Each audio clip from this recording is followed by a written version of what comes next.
Hey guys, welcome to another session of RBTL. This is an unexpected one, so a lot of dev notes, patch notes, and stuff like that's like being released, and I really like this. I would like the transparency of Smilegate, talking with the community, talking with the fans, and a lot of this dev note that we're going to talk about, a lot of it is like up in the air. So they have plans, but they also want our feedback. So I think this is a really good time for us as a community to come together and really think about the changes that are coming, the changes that we want to see. Of course, continually give them feedback, and it seems that they are taking it into account. I really love that aspect. So first things first, no matter if I have any sort of like negative like comments or seemingly negative comments during this dev note, please keep in mind that first and foremost, they're doing a spectacular job, so there's no hatred from me whatsoever. So I just wanted to put that out there before we get into this. Molagora improvements, we're gonna see. This is quite interesting that even now they still think that the cost for Molagora is too high. All right. So if you guys access the on stove page, you can read this for yourself. So I'm not gonna go through like every single line, just picking off some particular like highlights. So the Molagora cost is gonna be even lower, so 12 to 18% lower. So what they did for the Molagora improvement patch 2, so the first one was to get rid of the Molagora Gora, I think that's the name of it, the yellow pepper looking one.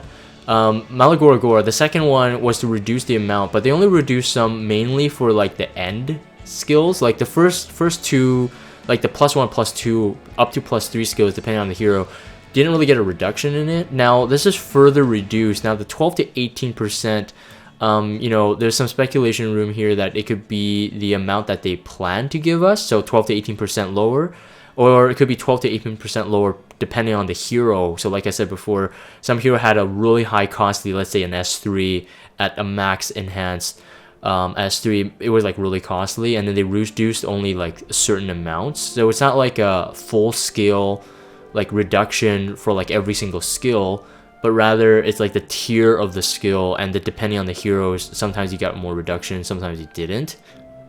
So 12 to 18% can mean the range that they want to lower overall, or it can mean just specific skills. But regardless, almost I would say an average of like 15% lower on everything would be really good. Now I think that another thing is that what I find really interesting, like here we have like say new content like Automaton Tower will offer the Molagora rewards. We talked about this during the post Epic Festa dev note, that it was part of the reward function. That's pretty cool, but they're saying that the new stuff as well, like maybe new content, will also reward the Molagora. Now at the moment we have like a couple consistent ways of getting Molagora. Like I would say like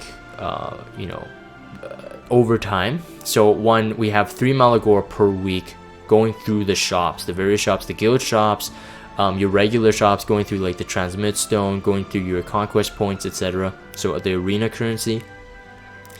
You have events that happen around every 2 weeks. Sometimes you get overlapping events, but you get a Molagora there, and that's pretty much it. That's pretty much it what you get. Other than your like weekly or daily check-ins, I believe you get what, a 4 Molagora per month, or is it 1 Molagora per month? I always just click through it, so I'm always forgetting about that. But the last thing is what I find is the most interesting. We are planning, no wait, there was something here, planning that they're gonna allow for resets. All right, so recall function. So here, please note that we are not considering a recall function. Okay, all right, so they wanted to make sure. Okay, I read this wrong. Not considering a recall function, so they're only gonna make us progress forward unless they nerf heroes. It's safe to assume that we'll never be able to see it. That kind of sucked. We had been theory crafting multiple ways of possibly making a recall function kind of viable. Like, so make it really costly. Like, I don't know, like 2,000, 3,000 sky stones to recall a hero. Understanding the value of Molagora, and then understanding that people who, if it was really cheap to recall it, then people would abuse that. Let's say for like a guild war, for example, you know, you just like swap gear onto someone and then just, you know, recall the skills and then like enhance someone just for a certain fight. So I totally get why they're not considering it, but at the same time, because Molagora, I don't usually talk about packs, so like actually like monetary packs, so people who actually buy Molagora packs with real money, you know, could possibly obviously benefit even more from this, because the more Molagora you have on hand, if you had recalled it, the better. Now the only thing is that if they're never going to consider a recall function, it's really dangerous. Like, people can really easily accuse them that, oh, they're so greedy, you're selling Molagora packs so the people who can actually spend money on this game, or the whales or whatever, they're gonna have like way more flexibility than the free-to-play. Like, at least give the free-to-play option of skill recalling. Like, this kind of stuff can possibly come up. It's the only dangerous thing when you ever consider something that will make a free-to-play player in a more dangerous territory than someone who would actually spend money in the game. Yes, I get it. People who spend money in the game obviously should have some advantage, otherwise why spend? So I know, you know, why they're not doing this, but I'm just saying as a dangerous, like, it's dangerous to consider, because majority of the players, I would have to say, are free to play or near free to play. All right, so majority of them. Now obviously the whales who spend on this game are incredibly rich, so, you know, just on the whales alone are keeping this company alive. But just saying that never considering this, it could be very, very bad. I'm saying that if they can consider it, make it very, very expensive. So even for a free-to-play player, or even someone who spends money, would actually be like, do I really want to recall this character? So for example, right now, currently, for people who have pulled, let's say, Luna, which is a limited hero, and until she returns, we might not have a replacement like her for quite a while. So Luna is really good with the elemental advantage on her S3. It makes her a really strong nuker for all scenarios. Now, Commander Lorina, which is a specially changed hero, was before that probably the best single target nuker for a really long time. A lot of people had put a lot of Molagora in her, all the way to plus 15. I think mine is like plus 12 or plus 13, like something as high as that. And I don't really use her anymore, other than for like Labyrinth morale. Now, until they do balance someone like Commander Lorina, heroes like Commander Lorina will always have the Molagora in her, and that's quite a bit of Molagora. Now, we're just saying that if there is never going to be a recall function until they nerf a certain hero, this might be kind of limiting, but I really do think that they should consider it. I don't think that they should even mention this in this dev note. We are not considering it, because really this had nothing to do with that, this Molagora improvements. But I think that they just really wanted to address the concerns, because I'm pretty sure I'm not the only one, you know, or my community is not the only one that wanted this skill recall function, right? Alright, so anyways, so that's that. Balance changes. Now, this is gonna be, you know, everyone was really worried about this, right?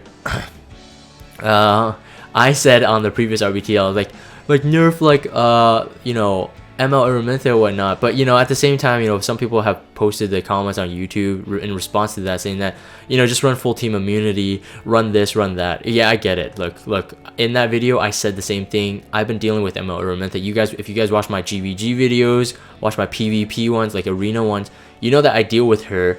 But when I'm saying that to nerf her, it's not because I can't deal with her. It's because that she is absolutely broken. Her passive is broken. Her S3 is broken.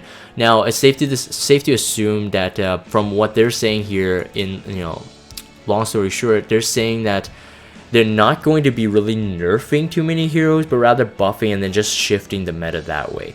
I assumed that was going to be the case. Nerfing a hero may not necessarily be a good balance, but rather making other heroes stronger makes you want to pull more for those heroes. I was saying this before, that, you know, they want to move forward.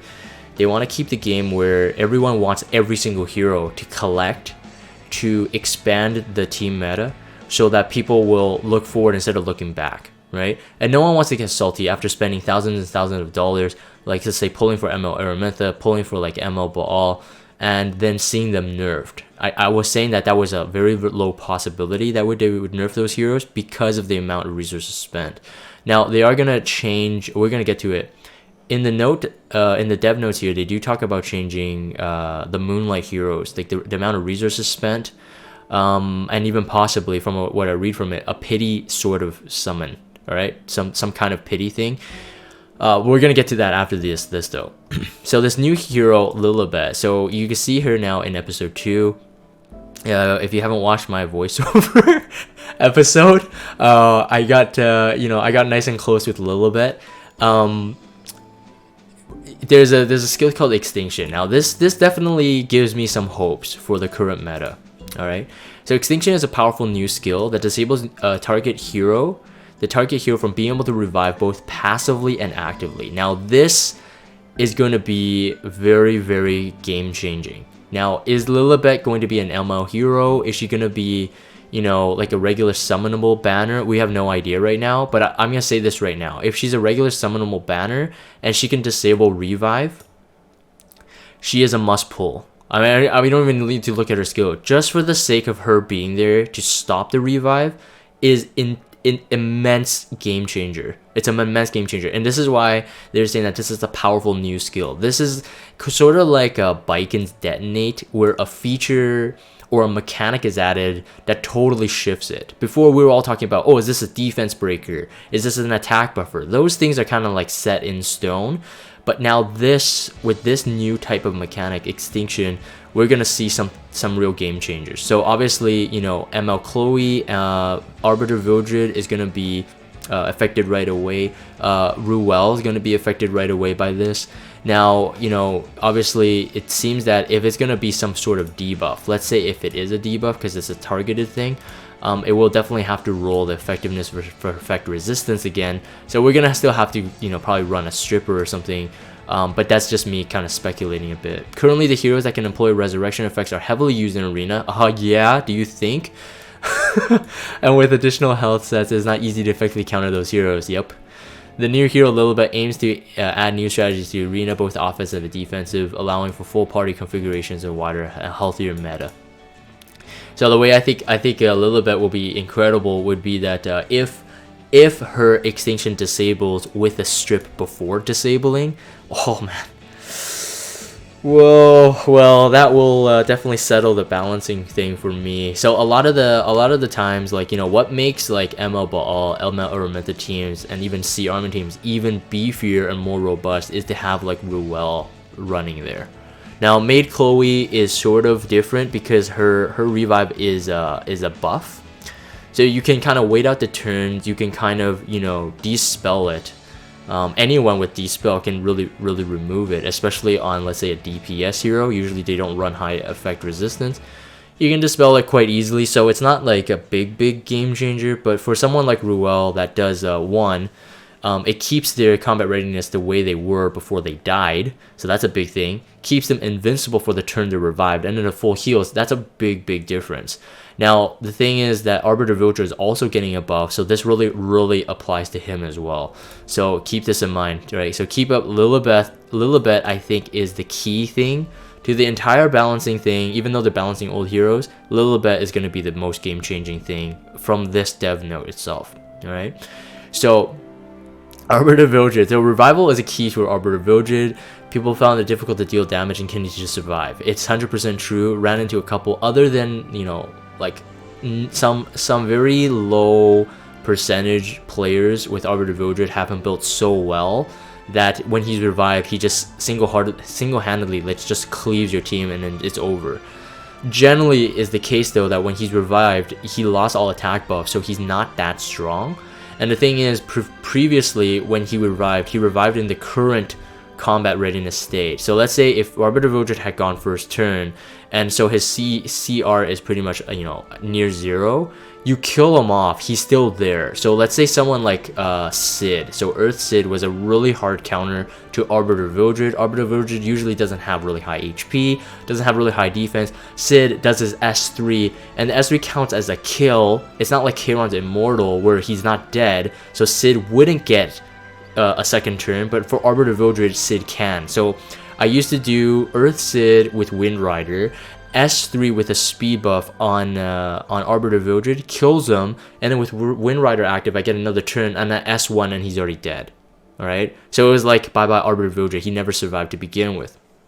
But now, with the changes, now he's absolutely insane. I'm not too hyped about this. One, I don't own Arbiter Vildred, and I know that a lot of people still run him in defense at his current state. So now with the new buffs, whoever has him, you're gonna count your lucky stars, because this is gonna be really, really awesome. So no, now S1 is no longer dealt with the lost health, but rather the base value is increased to 30% more damage. All right. So because the lost health thing didn't really matter. Either he went for his turn or he's dead. You see how that was a big problem? Either he went for his turn or he's dead anyway. So the lost health thing really doesn't matter. But now with the increase of 30%, it's usable at any HP threshold. It's useful at any HP threshold. That makes him way harder to deal with. I've already seen that a lot of people who have Arbiter Vildred built with, like, I don't know, 4k attack, 250% crit damage are doing really well, because he is actually pretty strong. Alright? His passive now, when he's dead and revived, he gets his CR to 100%. So he jumps in front of the line regardless. Alright? So increase to 100%, so he gets the turn no matter what. And his attack is increased for 2 turns. And that makes him way harder to deal with. That's what I was saying. When he was dead before, you kill him off early because maybe he had an attack buffer going up before him. I know they recently made changes to the revive or resurrection stack. So let's say if they had like made Chloe do a buff on him before, if they killed him off, made Chloe's revive goes off first, and it doesn't use Dark Contract. So keep that in mind. It doesn't use Dark Contract. But how does this work? So after his passive skill is activated, so if he's dead from made Chloe's resurrection, does he get, this is my question, does he get the passive activated? I'm actually not quite sure how the passive is read. Is it every time he's dead? Because if that's the case, then he gets 2 revives, and then his combat readiness is 100, and he gets attack buff for 2 turns. Passive cooldown now is minus to 5 turns. What the frick, man? That's so BS. That's so OP. It's so OP. Okay, so one thing is to keep in mind that apparently a serious cooldown does not reset Arbiter Vildred's passive skill. So that's another thing to keep in mind. But now that it's not 10 turns, 5 turns is actually very, very usable. Very, very usable. On the turn that he actually gets his combat readiness gauge up to 100%, you already use up a turn. So every time his passive goes down, it's 5 turns. If you die, you're resurrected. You technically use a turn, because your combat readiness has to go to 100% before you use the turn. So technically, the passive cooldown, by the time he actually uses his S3, so you'd usually use the S3 by the time you revive, if you're like, you know, manually it, you have 4 turns left. So that's incredibly low. Half, 50%, man. That's crazy. Basil says yay for Vinny. Yeah. Vinny in our guild has a really good Arbiter Vildred defense team. He does quite well. His win ratio for that team is pretty good. So now it's going to be even more broken. So yay for Vinny. Darkblade. Dealt damage is no longer affected by lost health, which is good too, because originally when he revived, he had about, I think, 75% health, like revives with full, like 75% health. So instead, it's also increased to 30%, and then decreased the hit chances to 100%. Absolutely bonkers. Absolutely bonkers. 100% blind chance, man. Crazy, crazy. Below these changes, it actually just shows you, it goes in depth of like how it actually works. All right, how it actually works. I'm not gonna spend too much time on this, at least for his. I think his kit is pretty self-explanatory. So yeah, so to summarize, Arbiter Vildred not only offers powerful resurrection abilities, but also increased attack power. Yeah, he's gonna be way more usable now. It's very, very dangerous. People usually run him sometimes with RNL. RNL, I would say, would be best in slot for him, but some people do run Moonblade on him just for him to proc the attack passive. So with this buff to his hero kit, I would say running Moonblade is almost unnecessary for him now, because now he would almost always get his attack buff. Either you feed it from the outside, or he self-resurrects and gets the attack buff anyway. So now really RNL would really be his best in slot, and you pretty much never see him with anything else outside of RNL, I think. You run Arbiter Vildred with Portrait because Cleave is fun, says Korea. Yeah, I mean, hey, it works, but only if you can one-shot. I'm thinking about, like, if you put him on a defense team, I would definitely say RNL is the way to go, because RNL is, you know, quite an annoying one. Anything with RNG on a defense team usually works better than straight damage, because, you know, with straight damage artifacts, one can just come in with a beefier team than your damage. So that is, well, I mean, it depends on the team comp. It is always situational for sure. But my playstyle is on defense, I would run as much RNG as possible. So even if they had a really good, like, solid team and they can kind of predict your moves, RNG can kind of throw them off. Ravi is interesting. So Ravi got a nerf before. Wait, so Ravi originally, she was so broken that you know, she was one of those, like, top heroes to reroll for. Then she got a nerf, but now she's getting a buff. Now obviously the buff here is not to actually just counter the nerf that she had.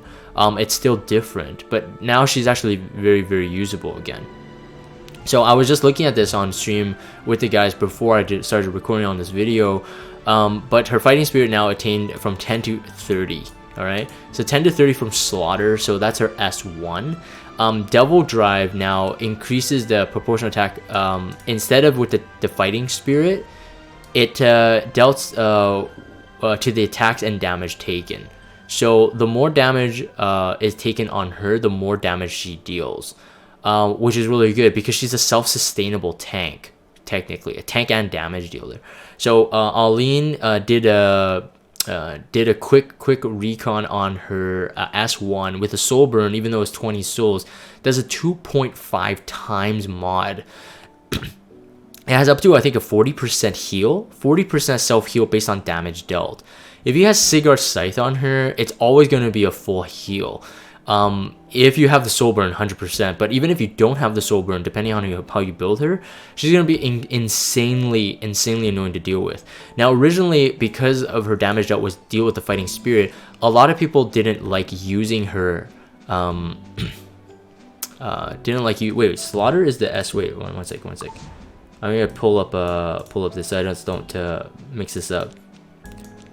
Yeah, okay, so Slaughter is the S1. Yeah, so the S3 is Devil Drive. Yeah, so Devil Drive, so people didn't want to use, you know, Devil Drive at all because you would actually lower, like, basically lower her advantage if you actually use up her fighting spirit.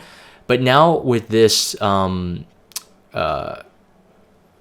dealt is not actually, you know, with the fighting spirit, it's actually really good. So here, the condition of the attack been adjusted. Increase the attack when skill with Devil Drive is used. Rebalance independent of the fighting spirit. Her attack effect persists when she attacks or when damage is taken. I'm not 100% sure. What does it mean? Increase effect persists when she attacks. So would she get? So the more she attacks or the more damage she takes, she actually increases her strength. I don't know what that. How would that look like? Crunchy, hey, welcome stream. And Aline, yeah. She lose fighting spirit when she used the S3 before, which means losing stats. They are removing that completely. Oh, I see. So, okay, so the amount of fighting spirit used after skill Slaughter has increased. Okay, but then they're also increasing it, correct? So Slaughter now will gain you granted to 30, so that will increase her power potential quicker than it was before. This change means that using Robbie uses skill Devil Drive more frequently, which allows to stun more enemy more. So it still works. Oh, okay, wait. To summarize, Robbie is different from typical warriors who can attack a tank at the same time. We have enhanced the hero to improve the usability of the skill Devil Drive, which gives powerful gives enemies powerful debuff. So her stun and the CR pushback.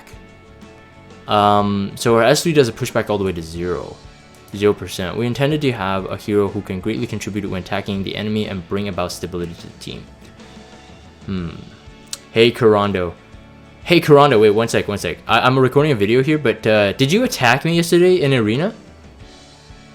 I won't say your in-game name, but did you attack me? Because I saw the name, I was like, hey, why does this name look familiar?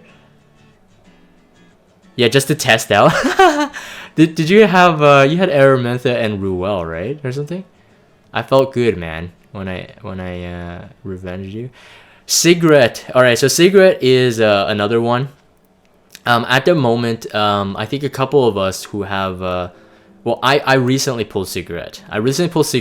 On an off-banner pull, and you know, I immediately benched her, knowing that she's not worth it. So it's interesting that they did bring her out here and literally said exactly why she's not used. Relative to other heroes, she was not as prominent as she once was. So originally she used to be a really great single target nuker. Then she lost her place when Kisei joined the fray. I think Kisei dealt more damage just in general and more usability.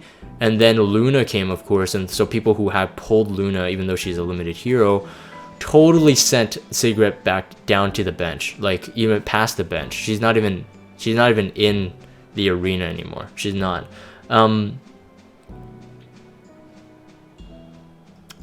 Full specs listed. Okay, so one of the things is that apparently that this asterisk here is saying that her changes could be tentative. Now, they are saying this for every hero. It might not exactly be the same, but they're giving us like a glimmer of hope and saying that, hey, these heroes might get something like this. Now, I'm pretty sure they're going to do some internal testing before they actually release the balance itself. So, you know, we should take every single thing that we have read up to this point, especially regarding the balances, with a grain of salt, because we don't want to set the expectation that this is what we're going to get. Let's build Sigurd up right now. Let's 6-star her. Let's 6-star Awaken her right now. Let's find the gear for her, and then she doesn't turn out to be that good. Don't do that. I would definitely say sit on it for a sec, let it digest, because we could prepare for it, but just don't put in everything yet, in case the hero doesn't, you know, turn out the way you want it to. Alright, so the inflicted bleeding from the S1 is now up to 50%. Inflicted bleeding from the S2 is now up to 100%. And then the penetrate defense by 30%. Now, originally, I just did a reading on this, but it was 10% penetrate defense per debuff on the enemy. Now it's just a penetrate 30% defense in general. This could be good or bad, just because, you know, we have so many debuffers now. On the let's say you ran like Dizzy, right? Dizzy with Sigret, like wouldn't her, you know, with other debuffers, right? Wouldn't her penetrate defense be even better with Guillotine rather than a flat 30%? But at the same time, I kind of get it. With a flat 30%, you never really have to worry about Sigret being the one stacking the debuffs on. Because realistically, when Sigret went, at the max, I think she can only get up to 3 debuffs. She has Unhealable and up to 2... Well, actually no, maybe more than that, because the bleeds counts for 2 turns, so potentially she can go S2, S1, so that's up to 4. So 4 stacks, so up to 40%. So would that be? What is 30% it per debuff? What?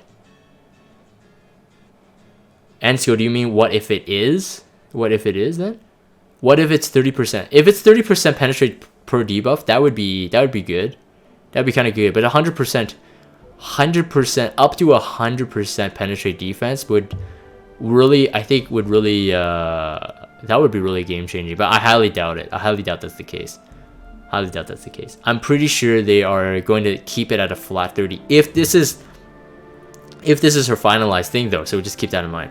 So okay, so that's pretty much it. Now obviously we don't have any explanation on these skills as we did for Arbiter Vodrid and Ravi, but so keep that in mind that her details might be a bit different, a lot more different.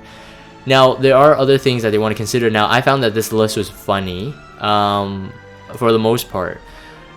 Some rebalancing of the heroes. Now, if they're gonna go on this kind of theme of buffing rather than nerfing, buffing Judge Kisei would definitely be really good, because right now, currently, either people outspeed her just too much, or she doesn't really fit anywhere. She does, you know, I still see people running her on defense, and she definitely still has to be one of those heroes you have to consider. But because with like immunity, high resistance, etc., and even faster speed, Judge Kisei kind of loses her territory a bit. I would say that she's not as meta, but doesn't mean that she's not usable at this point. So what kind of buffs are we going to expect from it? That I don't know. Maid Chloe, like I said, has a major flaw. Her heals are just not good enough. Just not good enough as a healer. Like really, it's just for the revive and the buff. And like I said, you can strip the revive. So what's that going to look like? You know, one can only speculate. Violet, I questioned why are they buffing him, even though I think buffing Violet would be really, really cool. He's already very, very good as it is, but Aline on stream told me that people are complaining that his S2 Molagora with the one-turn skilled cooldown is actually what's nerfing him. Now, when I heard that, and I talked about this before when we were talking about, you know, how to build or how to invest into Molagora, into the heroes, I talked about Violet as one of my sole candidates for my examples of like whether or not you should Molagora his S2. I was saying that his S2 could be good if you Molagored, you know, the one turn reduction, if he's really fast, or he has a team that can boost like CR boost. Because regardless of how you run him, whether with or without the Molagora on the S2, you know, one can really just save him to the end. You know, like if you watch my recent GVG videos, you realize that I do take on Violet near the end. I try not to hit him so he doesn't proc the Moonblade attack buff, and then it really just makes him a sitting duck. I just kind of wait it out, right? So it doesn't really matter, to me at least, doesn't really matter what his CD is like. Now, if you're using him on an attack team versus a defense team, you can control the outcome even more so. So I don't think that really is a nerf. It's just more of a preference thing. Now, from my knowledge, his S2 doesn't need to be enhanced at all, except for the turn cooldown. But that's my opinion though. So I could be 100% wrong. Aline, I don't think it's possible. Aline was saying, imagine Jade Kisei having a D-spell on her S3 before the CD reduction. Yeah, no, I don't think so, man. That would be too OP. Then every single Judge Kisei out there would be out on the defense team again. Because then she would remove the purpose of ML Ball. And she's even better. Ah, that's hilarious. My laugh is just a joking laugh. It's not real. I have a serious face on. Violet, I would say Violet is, out of this list though, Violet is the one I have most interest in. Yes, yeah, you know, one can joke like, yeah, Jagan, just because you don't have Judge Kisei or Maid Chloe, you don't have any ML 5 stars. Haha. Okay, yeah, that too. But for me, Violet was always an interesting hero, and it's not that he really needed a buff, to be honest, but I really wonder what his rebalancing will look like. I don't think he's going to get increased power on his S3, and his S1 really is for the attack down, so I really do think that Aline might be onto something. The S2 might be the thing they're going to be re-looking at, but I'm very eager to see it. Violet is a very cool character. Look at my sword, not my face, man. It's just amazing. Assassin Sid. So I think they spelled Sid wrong, one. But Assassin Sid is an interesting one. Assassin Sid has already gotten a buff. So, well, you know, to some people it's not really a buff. So I'm doing it air quotes. He's already gotten a buff. So from the look of them even thinking of getting him buffed again really proves that something is really wrong with him. Now, what's funny is I'm theory crafting a team that Assassin Sid is vital for. But to me, I think that he, on a defense team, I don't think he works whatsoever right now, except for specific like attacking comps. But still, Assassin Sid is very, very easily to counter. Like if you see Assassin Sid, he would have to be really, really beast with a really beast team in order for you to kind of lose to an Assassin's defense team. And on an offense team, again, his damage is not as high as, like, let's say Assassin Kali. For the same type of usage as a first turn nuker, his damage is not high enough, in my opinion. But I think that's really where he's lacking. Otherwise, the rest of his kit is absolutely amazing. You know, scaling damage from enemy speed with your own speed considered is very, very, very insane. And then the other thing is, of course, he has a CR boost and attack buff every time someone dies. So that's pretty cool. That's actually really cool. I just don't think that, you know, his poison on his S1 is really that good. And, you know, they even admit themselves that the ML units are generally geared towards PvP, which is what makes them way more valuable. So if he's not doing the job of PvP, then he's not really not doing his job at all. So, and that's just interesting for me to talk about, though.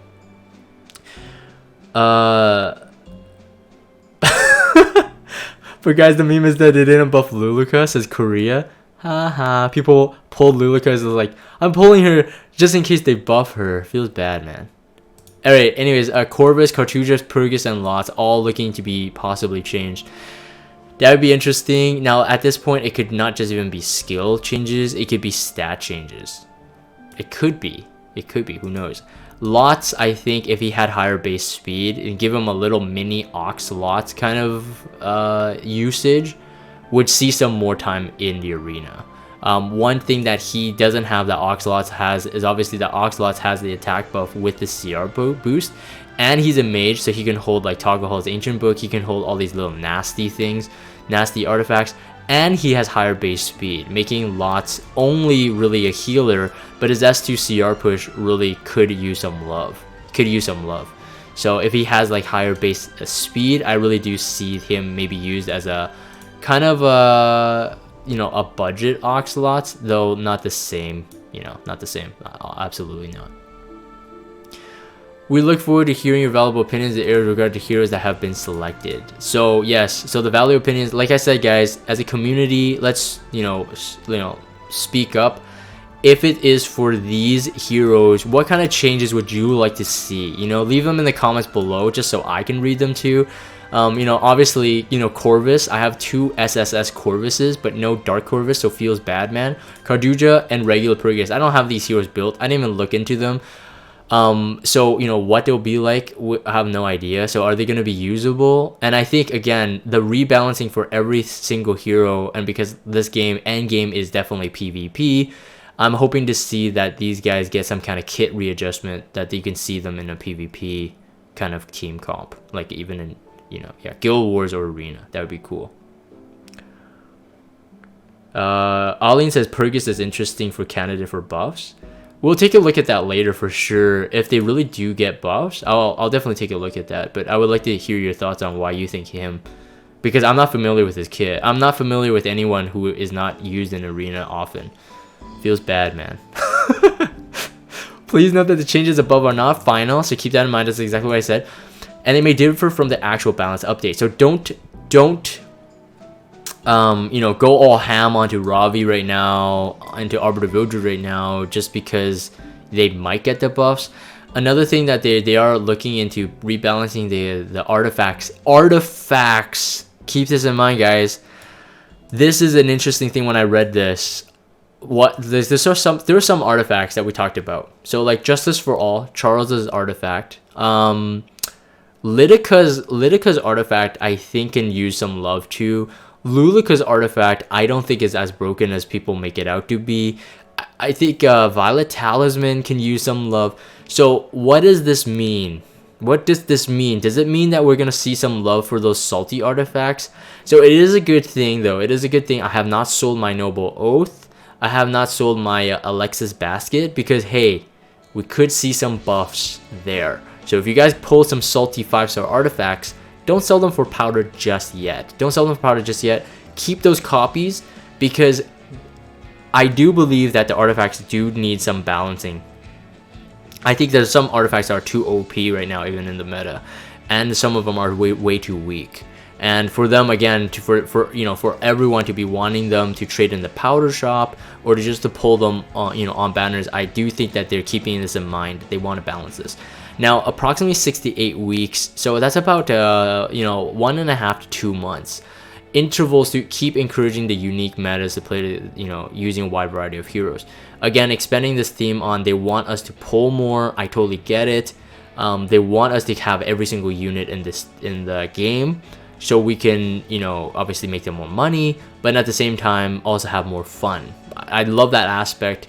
So for me, it's a welcome thing to see that they might consider this once every 1.5 to 2 months to have some balancing. You keep shifting those tides, you know, as they're creating new heroes with possibly new mechanics that would, you know, change the meta, just like Lilibet is described up there.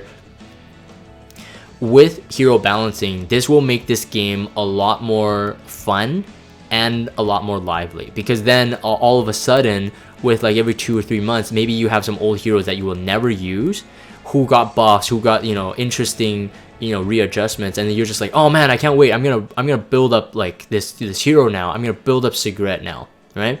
So that's gonna be really awesome.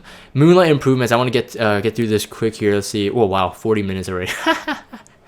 Moonlight Improvements. This is a sensitive topic, of course. Now, the amount of materials required in order for players to receive Moonlight is high. Yes, very, very high. Additionally, the difference between the expected results and the actual results is also large. And I think what they mean by this is what I'm experiencing.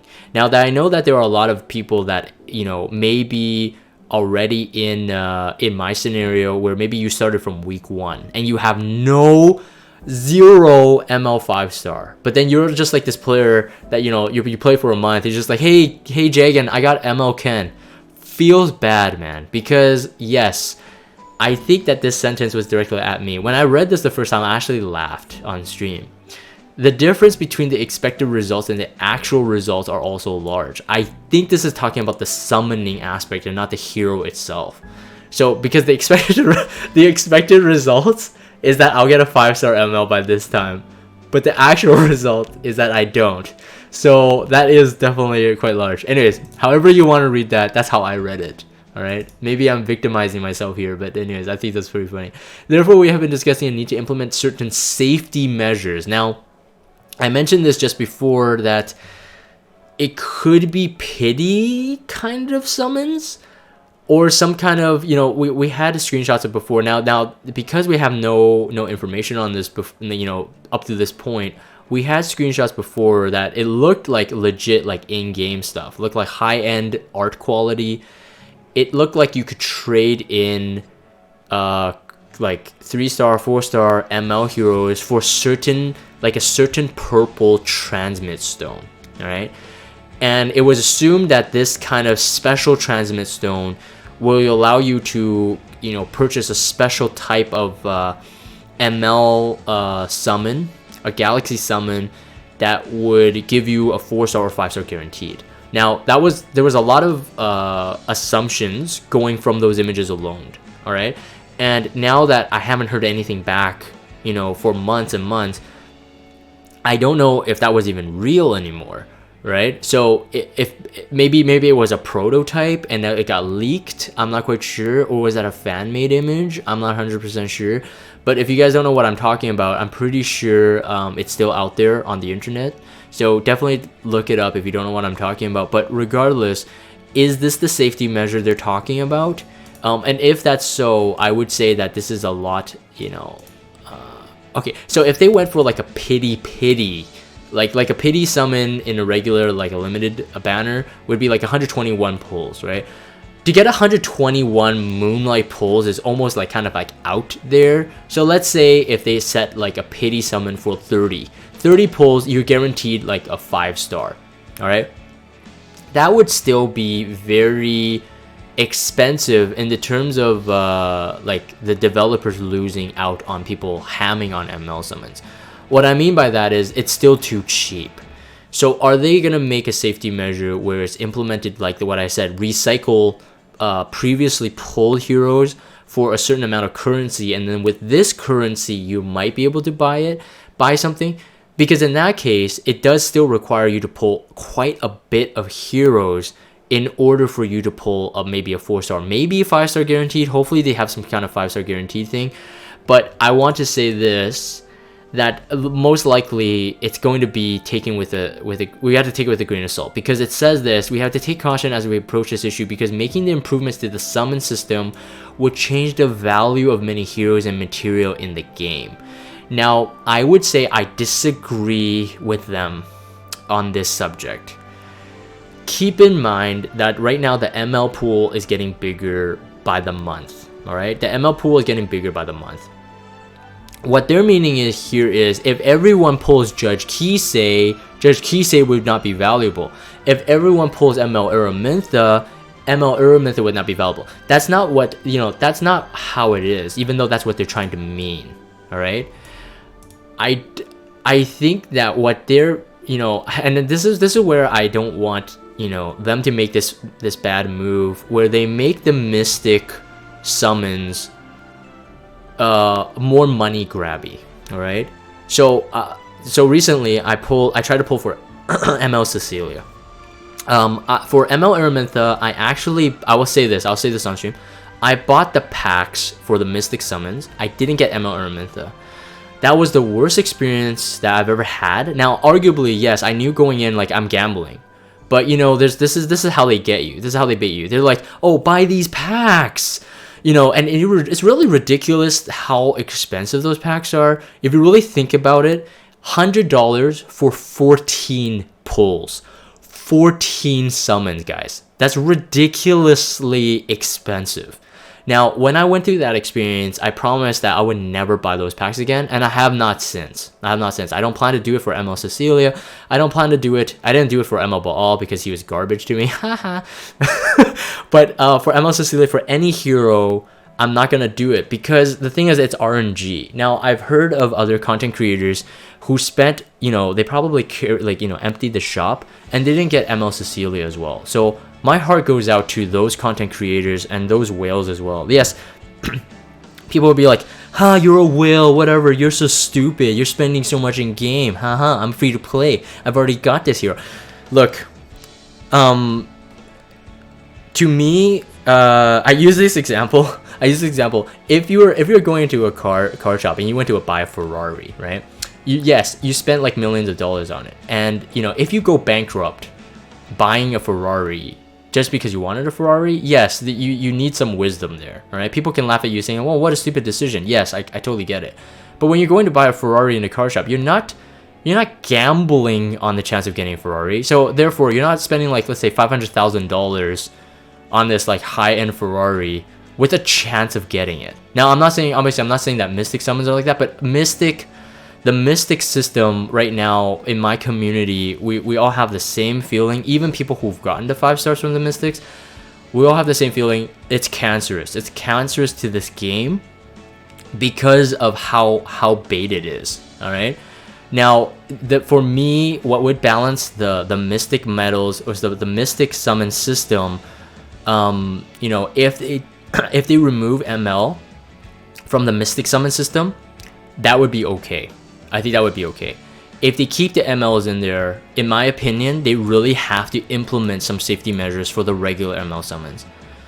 You're really not getting so many ML summons for them to not take these safety measures. ML summons are so rare that if you even don't give anything back, honestly, I really do think that it's just salt to most of the crowd. Now, obviously, I'm a big speaker on this just because I don't have a 5-star ML. I get it. So if you guys are saying that, yeah, Dragon, you're just salty you don't have a 5-star ML, I totally get it. But I know that there's a majority of you out there who have shared the same kind of concern. Even though you have 5-star ML, you're saying the same thing. Mystic summons, man, they're super cancerous. You're saying the same thing. So if they do something with the Moonlight summon and they actually give us some kind of safety measure, in my opinion, that would sort of be the right direction. Now, we'll have to see. I don't want to carry this out further than it has to, but obviously I'm very passionate on this because for me, I am a very very serious in arena and GVG, and for me, ML heroes are fundamental in most of the team building in that. And so for me to not, obviously not be able to, catch up with, other like top end players, it kind of sucks, it kind of sucks. But whatever, I can keep going on with the with the name that I'm the only content creator without a 5-star ML. I can continue that that theme. Anyways, yeah, so yeah, continue to change the material in the game. We have heard a lot of opinions from our heirs regarding this issue. Both the developers and publishers regard this as an important issue. Yes, it is very important. Very, very important. Hastings Alucard, man, welcome. Hold on, let's see. Aline says they can call you salty now, but we'll see if they'll pull new mystics every month. What do you mean? But we'll see if they'll pull new mystics every month? Who are you referring to in that, Aline? The people? Alright, so anyways, gameplay convenience improvements. Just jump down here. Consecutive summons. Don't need to talk about this too much. I think this is going to be great. In my opinion, they removed the tap to summon thing. For a content creator like myself, it kind of removes the anticipation. But I'm okay with it either way. It removes somewhat of the anticipation, but I get it for regular people who just want to like spam through it repeatedly. Removing that really helps. They're also saying that they've also improved adding the option to skip certain steps of summoning and improving the progress process. So when the players are summoned, they can summon repeatedly. I talked about this before. Obviously, yes, having your box saying that, oh yeah, your heroes are full, or your equipment is full from the artifact pulls. It really does kind of numb the process of doing this. It kind of like ruins it. But now they're giving us every single way to be able to spam our summons. And I was saying that, hey, it's a smart thing that they're doing this because it will allow rage pullers to pull more. So equivalent to possibly more money on their side. I do believe that the 10 summons will come for sure. They're looking at the possibility of this feature because I do think that, yeah, going one by one is definitely quite slow. And if they're going on this process of like this free-flowing pull experience, for sure getting 10 is good. Auto repeat battle and auto open treasures. This is interesting. The repeat battle, I think it needs to be added. A lot of games who have auto runs already have this. You can set the amount of repeats you want. You can set like certain scenarios. That definitely has to be implemented and is something I'm going to look forward to. They're talking about the pet system, that this might be delayed, so getting delayed here.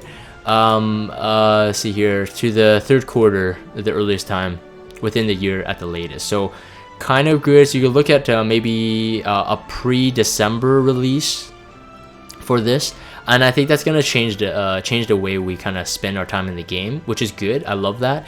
Auto promote. When I read this, I kind of feared for this. I made a joke that there are Reddit posts, and I don't know if it's troll or not. There are Reddit posts of people selling their 5-star heroes, or sorry, foddering their 5-star heroes by accident. They're like, oh no, I foddered my Luna for like this 5-star, for like another 5-star hero. It's like, oh no. So if they make that mistake manually promoting it, would they make the mistake auto promoting it? Now, obviously, I know that Smilegate is smart enough to design a system where you can set like boundaries and stuff where that just doesn't happen. So, anyways, I'm kind of interested into seeing this. I do want this to come as well, since if I'm like doing like fodder promoting on stream, it's kind of a hassle. So, however they look to shorten that the amount of time doing that, that'd be inviting for me. Inventory expansion is the last thing I wanted to talk about here. This is a must needed. This is we understand the frustration that people face due to lack of space in inventory. Yes, alongside, I mean, this is a note to Smilegate. Alongside of you guys giving us better drop rates of equipment, and not only the better drop rates of equipment, better equipment overall. I have had several guys PM me on Discord showing me the kind of stuff they got from like was it the Goblin Gate, Aline? Or something like that. Goblin Gate, just like, yeah, the gold chest. getting actually like decent accessories, decent gear from it. So, you know, you guys are Smilegate, you guys are giving us like good equipment. That's awesome. You know, two thumbs up. But at the same time, you're giving us more equipment. We need our space, man. We need our inventory space because we're already hunting, we're already crafting, we already have like so much good gear, and then sometimes, you know, you don't have enough gold or charms or fodder to level up the gear that you see that maybe have potential. You know, it has good substats, it has good main stats, it has potential. You haven't had the resources to enhance that one yet, but you keep getting good stuff. We need that space. We really need that space. I'm seriously saying that, like, if anything out of this, I want this the most. I want this the most. Give us 200 slots of space, please. Please. Both heroes and equipment. But equipment mainly. Equipment mainly. I think the equipment one is always the one I run into problems with. Now, they're saying that, yeah, the storage feature has been added. So we have worked on, past tense, still working on the following to fix this issue.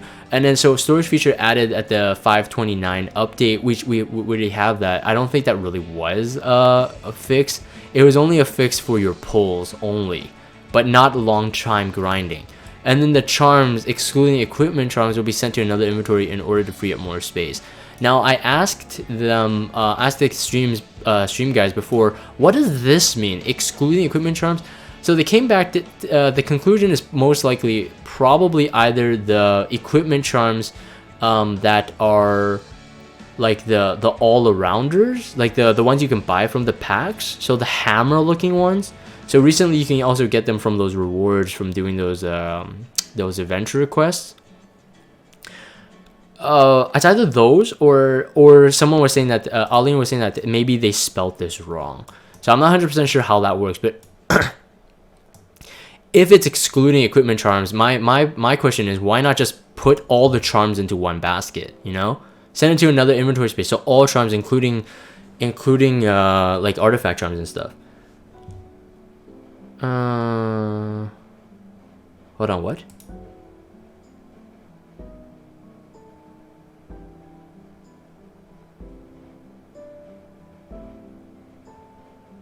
Yeah, Korea, I 100% agree. They need to make the separate boxes, artifacts, gear.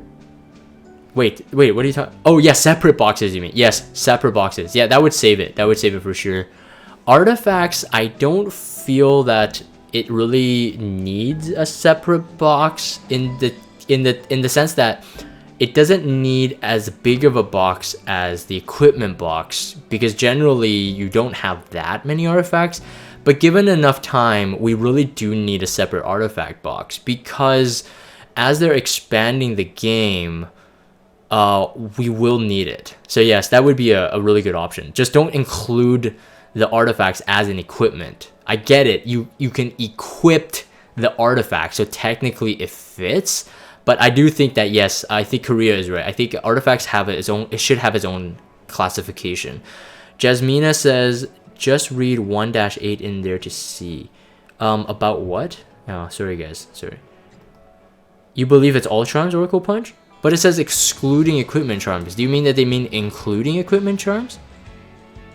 That would be interesting. Anyways, so that's it. That's it for this one. So it's a very long one because all these changes are pretty big, and obviously we're all gonna look forward to them. Balance changes, Molagora changes. I think the Moonlight change, and then hopefully the inventory box. I don't mind the repeat battle and the pet system being delayed yet, because you know we're kind of going on without it. We're not like every day going like, oh man, I want those repeat battles, or I want that auto open chest thing. But the balancing, of course, that's a big complainer. Molagora is a big complainer. Moonlight summons, big complainer, especially if you watch my pull videos. And then of course the equipment box, definitely big ones. These ones are the biggest ones that I hear in my community on Discord. But anyways, I'm gonna end this one here. So let me know you guys' thoughts on YouTube. Leave it in the comments down below what you think about these dev notes. Are you excited for them? I'm definitely excited. So I'm gonna end this one here. So if you guys have Discord, check out the Discord server, follow me on Twitter, and subscribe to YouTube if you haven't. As always, thank you guys for watching, and I will see you next time.